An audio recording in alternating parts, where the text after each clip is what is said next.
Dans un petit village africain, vivait Fanta, une jeune fille de 12 ans.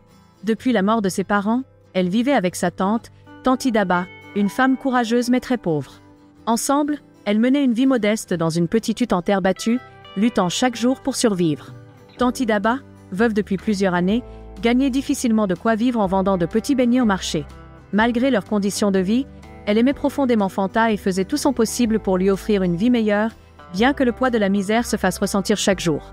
Fanta, quant à elle, aidait sa tante autant qu'elle pouvait, malgré son jeune âge. Fanta était une fille pleine de rêves. Elle aimait danser, même si elle n'avait jamais pris de cours et qu'elle n'avait pas de beaux vêtements. Chaque soir, après une longue journée de travail, Fanta s'entraînait en secret dans un coin du village, sous les étoiles. Ses mouvements étaient gracieux, mais maladroits, comme ceux d'un oiseau qui apprend à voler. Malgré tout, sa danse était empreinte d'une sincérité et d'une passion qui la rendaient spéciale. Un jour, Tanti Daba tomba gravement malade. Sans argent pour se faire soigner, sa santé se détériorait de jour en jour. Fanta, désespérée, cherchait un moyen de l'aider.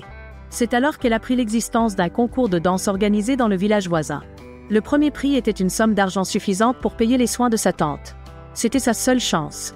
Déterminée à gagner, Fanta commença à s'entraîner sérieusement, malgré les moqueries des autres enfants qui se riaient de ses habits usés et de son manque d'expérience. Ses seules tenues de danse étaient de vieux pagnes déchirés que sa tante lui avait donnés, mais Fanta s'en moquait. Pour elle, la danse venait du cœur, pas des vêtements.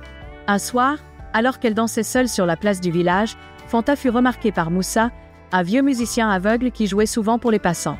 Touché par la grâce et la détermination de la jeune fille, il décida de l'aider. Avec sa vieille kora, il commença à jouer des mélodies douces pour accompagner ses mouvements.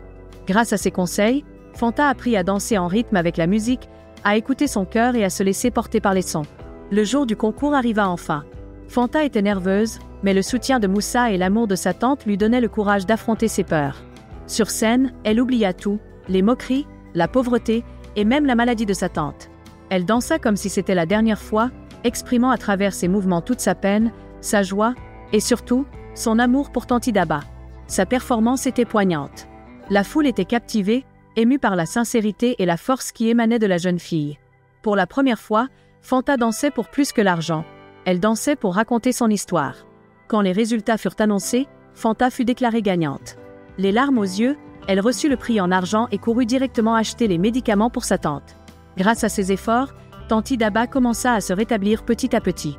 Leur vie n'était pas transformée du jour au lendemain, mais elles avaient gagné quelque chose de bien plus précieux, l'espoir. Fanta continua à danser, inspirant les autres enfants du village à croire en leurs rêves, peu importe les obstacles. Moussa devint son mentor, l'aidant à perfectionner son art et à transformer chaque danse en un hommage à sa tante et à leur résilience. Fanta et Tanti Daba ne devinrent pas riches, mais leur amour et leur persévérance leur donnèrent des ailes pour surmonter chaque épreuve. Ensemble, elles apprirent que la richesse du cœur et la force de l'espoir sont des trésors que personne ne peut leur enlever.